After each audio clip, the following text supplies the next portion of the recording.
So hello, what's up guys? May palaro tayo kay Mrs. Ngayon na bubudulin na.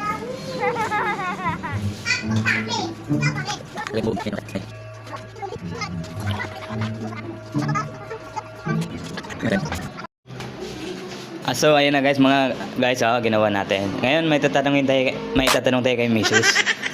Bubudulin natin. Ayun oh.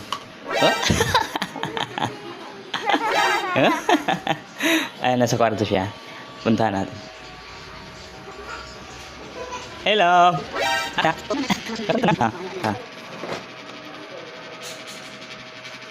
Ngayon, si Dr. Rosie Rasalba ay ating pambansang bayani? Hindi lang. Pag nasagutan mo to ng tama, malaki ang premium na makuha mo. Pero pag hindi, may makuha ka pa rin pero maliit. Hindi. Oo. Tingnan mo. Ayun.